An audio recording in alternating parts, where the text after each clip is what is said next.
महाभारत एक ऐसा ग्रंथ जो केवल एक महाकाव्य नहीं बल्कि जीवन के हर पहलू को समझने की कुंजी है। इस ग्रंथ में हर पात्र की अपनी अलग भूमिका और महत्व है। लेकिन क्या आप जानते हैं कि धृतराष्ट्र, पांडु और विदुर का जन्म एक रहस्यमयी घटना का परिणाम था, और शायद अगर ये तीनों ना होते तो महाभारत भी ना होती। यह कहानी हमें सिखाती है कि कैसे भाग्य, कर्म और परिस्थितियां एक व्यक्ति का भविष्य तय करती है। तो आइए जानते हैं इस अद्भुत कथा को। नमस्कार दोस्तों, स्वागत है आपका द यूनिवर्सल योगी पर, जहां हम आपको भारतीय इतिहास, पौराणिक कथाओं और रहस्यमयी कहानियों से परिचित कराते हैं। तो चलिए इस रोचक यात्रा की शुरुआत करते हैं। बहुत समय पहले हस्तिनापुर के कुरु वंश में राजा विचित्रवीर का विवाह अंबिका और अंबालिका नामक दो रानियों से हुआ। अंबिका और अंबालिका से विवाह के तुरंत बाद ही क्षय रोग से विचित्रवीर की मृत्यु हो गई। विचित्रवीर की कोई संतान नहीं थी, इसलिए उनका वंश आगे कैसे बढ़ेगा, हस्तिनापुर के सिंहासन पर कौन बैठेगा, यह बहुत बड़ी समस्या थी। इसका समाधान निकालने के लिए विचित्रवीर की माता सत्यवती ने विचित्रवीर के भाई देवव्रत यानी कि भीष्म पितामह को बुलाया और कहा, तुम्हारी शपथ बहुत हुई। इन दोनों युवतियों के विवाह के तुरंत बाद इनके पति की मृत्यु हो चुकी है। इन्हें अपने पत्नियों के रूप में स्वीकार करके कुरुवंश को आगे बढ़ाओ। भीष्म शब्द का मतलब ही है भीषण। उन्होंने एक भीषण प्रतिज्ञा की थी और वह प्रतिज्ञा उनके लिए सब कुछ थी। भीष्म की कभी विवाह नहीं करने वाली प्रतिज्ञा के बारे में तो आप सभी जानते ही होंगे, और अगर नहीं जानते हैं तो आप हमारा भीष्म से जुड़ा वीडियो देख सकते हैं, जिसका लिंक आपको डिस्क्रिप्शन बॉक्स में मिल जाएगा। भीष्म की यह मनोदशा कभी नहीं बदली। इस एक शपथ के कारण उन्होंने बहुत सारी ऐसी चीजें की जो वे अन्यथा नहीं करते। इसके अलावा उन्होंने सिर्फ इसी वजह से बहुत सी भीषण चीजें भी होने दी, क्योंकि वह अपनी प्रतिज्ञा तोड़ना नहीं चाहते थे। अगर वह अपना प्रण तोड़ देते तो वह कभी भी सारे हालात को बदल सकते थे। मगर इस एक शपथ की रक्षा के लिए उन्होंने यह सब कुछ किया, क्योंकि वह अपना धर्म किसी भी हालत में छोड़ना नहीं चाहते थे। इसी संदर्भ से ये कहानी आगे बढ़ती है। हस्तिनापुर जैसे विशाल साम्राज्य की दो युवा रानियां अंबिका और अंबालिका के साथ कोई राजा नहीं था, और भीष्म अपनी शपथ तोड़ना नहीं चाहते थे। इस तरह कुरुवंश संकट में फंस गया था। मगर सत्यवती अपनी इस महत्वाकांक्षा को त्यागने के लिए तैयार नहीं थी कि उनके वंशज राजा बनेंगे। काफी सोच विचार के बाद उसने अपने पुत्र वेदव्यास को बुलाने का फैसला किया, जिसे पहले कृष्ण द्वैपायन के नाम से जाना जाता था। सत्यवती ने भीष्म से कहा, तुम अपनी प्रतिज्ञा से बंधे हो और मुझे हस्तिनापुर को उत्तराधिकारी देना है। इसके लिए अब एक ही मार्ग बचा है कि मैं अपने दोनों पुत्र वधुओं को नियोग के द्वारा पुत्रवती बनवा दूं। सत्यवती के इस फैसले पर भीष्म पूछते हैं, क्या वेदव्यास इस नियोग के लिए तैयार होंगे? तब सत्यवती कहती है, क्यों नहीं होंगे? वह मेरा पुत्र है, मेरी आज्ञा को मानना उसका धर्म है। भीष्म आश्चर्य से पूछते हैं, किंतु माते, वह आपके पुत्र कैसे हैं? इस प्रश्न के उत्तर में सत्यवती भीष्म को बताती है कि देवव्रत, यह उस समय की बात है जब मैं कुंवारी थी और प्रतिदिन की भांति नाव खेती थी। तभी एक दिन महातपस्वी ऋषि पराशर मेरे पास आए और मुझसे यमुना पार कराने का निवेदन किया। मैंने उन्हें नाव में बैठा लिया। बीच धारा में उन्होंने मुझसे पढ़ने निवेदन किया। मैंने उनसे इनकार कर दिया, किंतु वे नहीं माने। उन्होंने मुझे मत्स्यगंधा को अति रूपवती नारी और सदैव कुमारी बने रहने का वरदान दिया और अपने तपोबल से मुझे पुत्र रत्न की प्राप्ति कराई थी। उसी के फलस्वरूप कृष्ण द्वैपायन वेदव्यास का जन्म हुआ। इस प्रकार मैं अविवाहित ही माँ बन गई।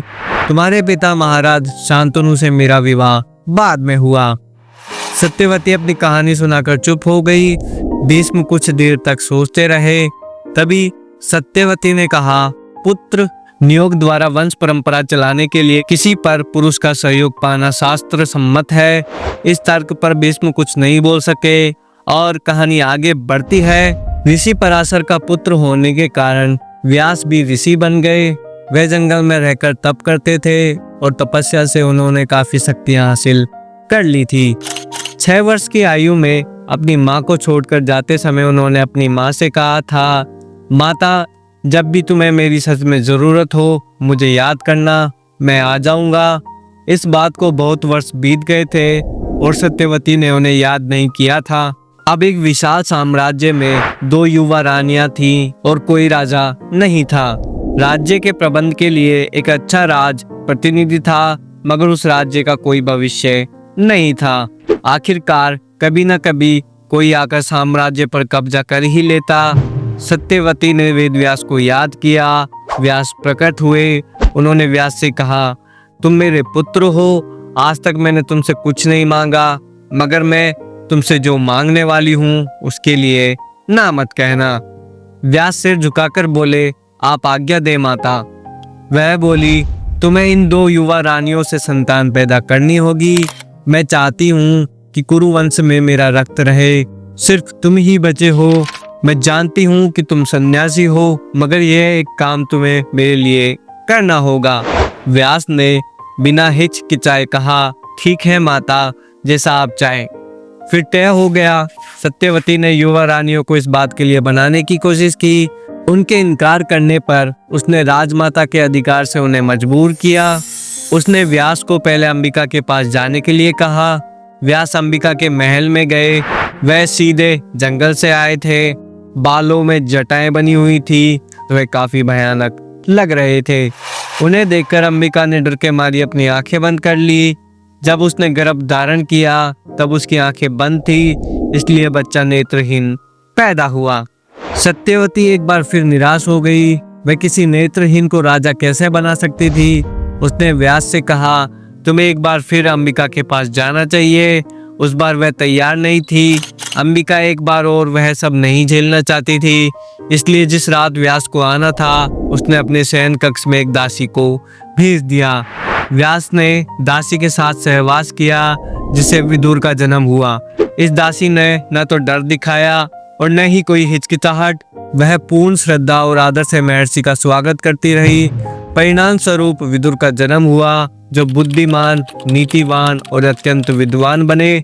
जब सत्यवती को पता चला कि रानी नहीं बल्कि दासी व्यास के बच्चे की मां बनने वाली है, तो उसे गुस्सा आ गया।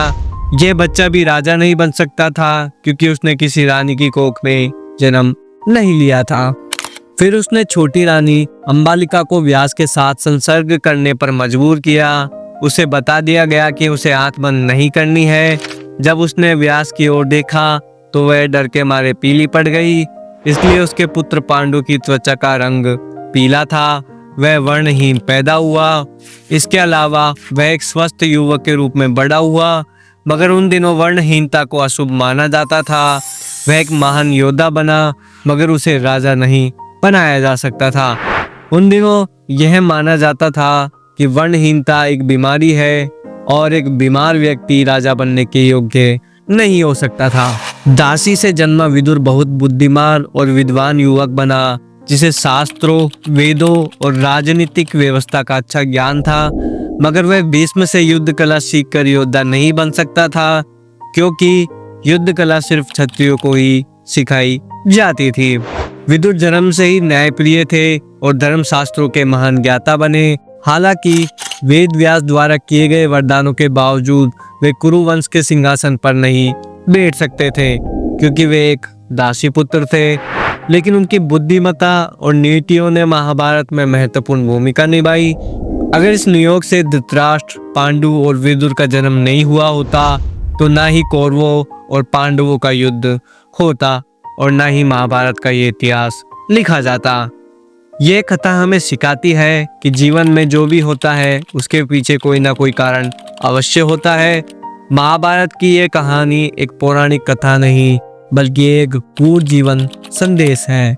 अगर आपको ये कहानी रोचक लगी हो तो वीडियो को लाइक करें, अपने विचार कमेंट में लिखें और हमारे चैनल द यूनिवर्सल योगी को सब्सक्राइब करना ना भूलें।